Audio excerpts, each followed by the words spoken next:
据媒体报道，在12月23号的时候，美军2架 B-1B 轰炸机在4架 F-16战斗机的护航下直闯我国南海海域，并且接近我国的西沙群岛。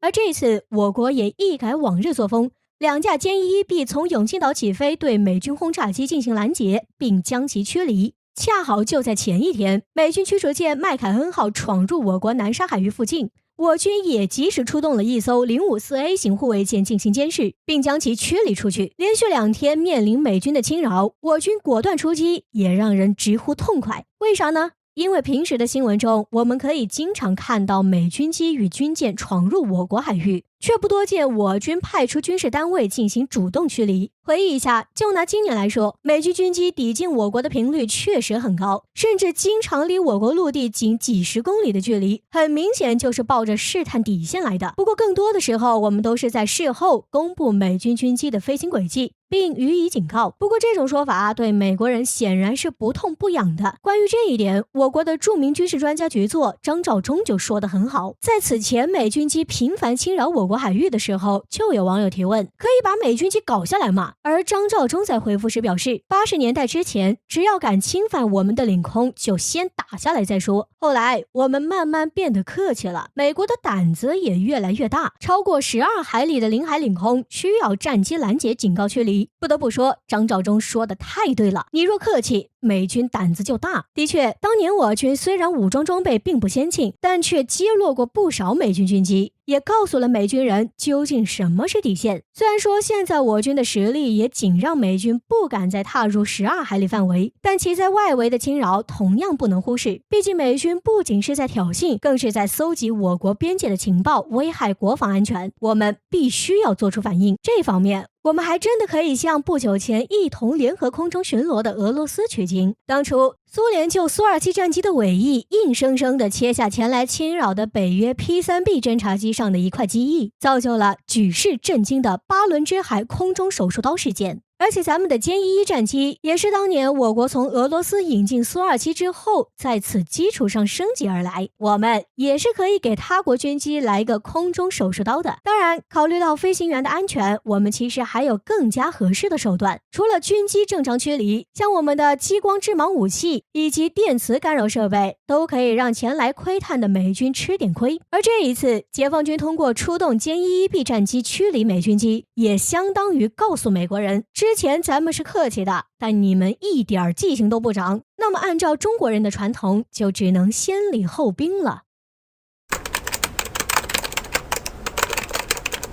说起全球性的军事大国，比如绕不开中美俄3个国家，这3个国家都具备其他国家无法比拟的军事力量。而中美俄3国的军事排名中，美国军事力量排名第1，基本上没有异议。那么剩下的俄罗斯与中国又将如何排名次呢？美国的权威军事排名网站全球火力将中国排在了第3，而俄罗斯排在了第2，这也成为很多人的依据。比如俄罗斯继承了苏联庞大的军事遗产，当年苏联的军事力量可是让整个西方感到恐惧。不过我们知道，毕竟俄罗斯已经没有当年的雄风，经济状况也每况日下。相反，中国经济近20年进入了高速发展阶段，相应的军事实力也与日俱增。实际上也有人认为，如今中国的军力已经超过了俄罗斯，而我国著名国际战略专家金灿荣教授就同意这个观点。近日，金灿荣教授就撰文表示，中国军力超过俄罗斯，排世界第2。金灿荣称，关于中俄军事力量孰强孰弱，外界一直都有争论。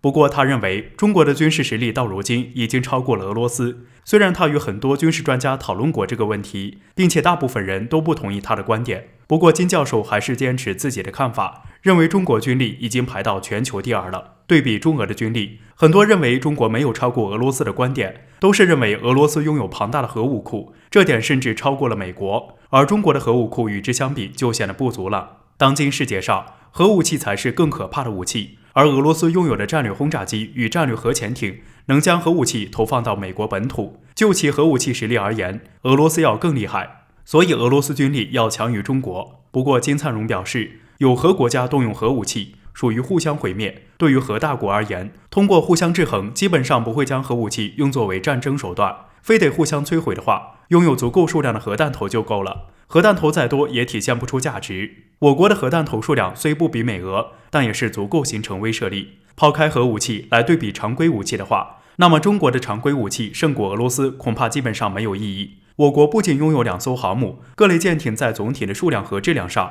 都胜过俄罗斯。俄罗斯基本上仅在核潜艇一项能扳回一分。在空军方面，我国战斗机总数在1300架以上，比俄罗斯大约多400架，并且我国的5代机歼20以及配属部队，俄罗斯的5代机苏57目前还未正式服役。而在陆军方面更不用说了，我国陆军的军力对俄罗斯更是呈现压倒性优势。因此，金灿荣认为，在核武器都有足够威慑能力的情况下，常规武器的实力才是更好的排名参考依据。实际上，除了这一点，就军事发展潜力而言，中国也是远甩俄罗斯。据俄罗斯通讯社透露，在12月22号的时候，中印边境的低海拔放牧区内发生摩擦。据获悉，当天大批印度控制区的居民越过边境线，进入我国牧民的放牧区，而我国牧民发现后，立马上前去理论，却遭到对方武断围堵。对方凭借人数优势困住我国牧民，并且从现场照片中，我们还看到印藏边境警察部队也混入其中，试图抓捕我国牧民作为人质。从这架势来看，很显然这次冲突是有预谋的，可以说现场情况十分危急。得到情报后，解放军第一时间出动军机紧急赶赴现场，直升机与无人机很快便盘旋在事故现场，并且警告越境牧民以及印军部队立刻离开，保障了我国牧民的安全。不过事后，印度媒体却将我国牧民污蔑为刺探情报的间谍，并称我军正在损害印度牧民的利益。此事的发生也证明，虽然高原地区已经入冬，但印度方面似乎并没有缓和的意思。尽管经过了6轮谈判，但基本上都以谈崩告终。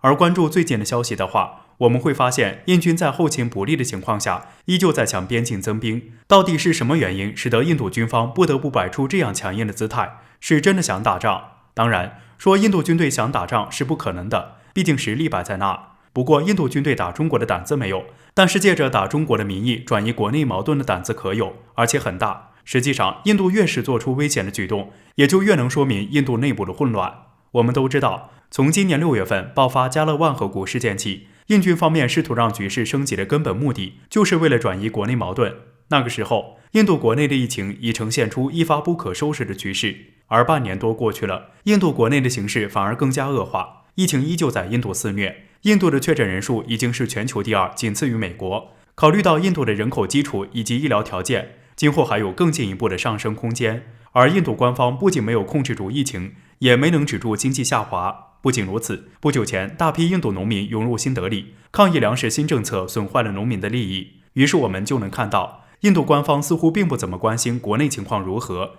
反倒是拼命渲染与中国的矛盾。不过对于我们而言，即使知道印度官方的小心思，也绝不能姑息，因为印度军方也是在借此试探我们的底线。这一次解放军出击就很果断，即使保障了我国牧民的安全，这就是告诉印度人，闹归闹，要是敢过线的话，我们绝对不会姑息。